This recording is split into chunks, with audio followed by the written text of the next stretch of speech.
Okay, let's get started, everyone. Welcome.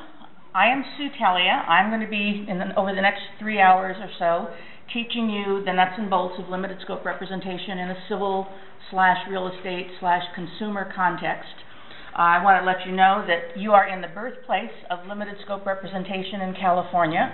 I did the first 3-hour limited scope training sponsored by our Bar Association, which this program is also sponsored by, in 1996.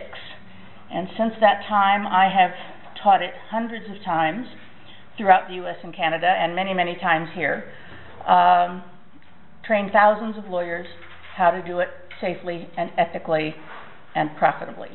And I'm just thrilled to know that the Lawyer Referral Service is now going to expand it from our family law limited scope panel into a civil limited scope panel, because I talk to lawyers all over the country and love being able to help them, particularly in this economy, find a way of tapping a currently completely untapped pool of paying clients.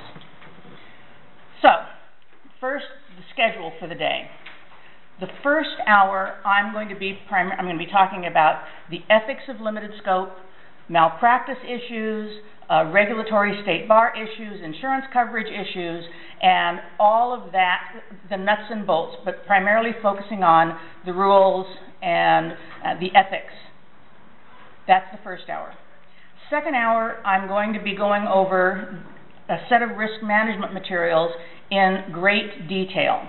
Now, the risk management materials that are in your written materials are a later iteration of a set that was approved by the California Judicial Council and Access to Justice Commission. The family law risk management materials were approved in 2003. The civil risk management materials were approved in 2007. And they are gold. They are designed so that if you simply use them as instructed, you have to work really, really hard to screw this up. And so I'm going to be spending a lot of time. It contains everything from client handouts, office forms, 4 different kinds of fee agreements for 4 different kinds of limited scope arrangements, best practices, really anything you need to know to go back to your offices and start doing this work competently and safely. Then the third hour, I'm going to be talking to you about specific areas where I know it works very well in civil and real estate law. I'm going to talk about some areas to stay away from, and by the time you leave here, you will know how to do an intake so that when the client comes in and presents with a problem, you will know whether that problem and whether that client is amenable to or appropriate for limited scope. As part of that, I am going to give you a practice generation tip, which is pure gold, completely untapped, desperate pool of clients, where you can actually serve a statewide clientele if you do it right.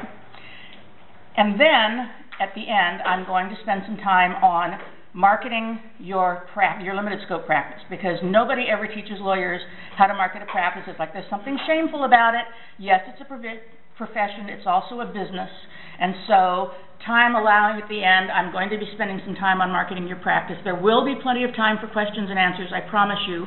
I am going to ask you to write down your questions until we get through the fee agreements in the risk management materials, in part because I've taught this so many times I anticipate most of the questions. I don't want you to forget them because you may have a question I haven't heard, so please write it down.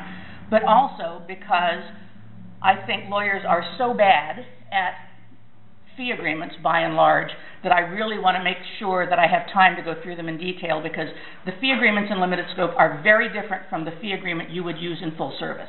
And I want everybody to understand the nuances of these agreements and when you use this one and when you use another one.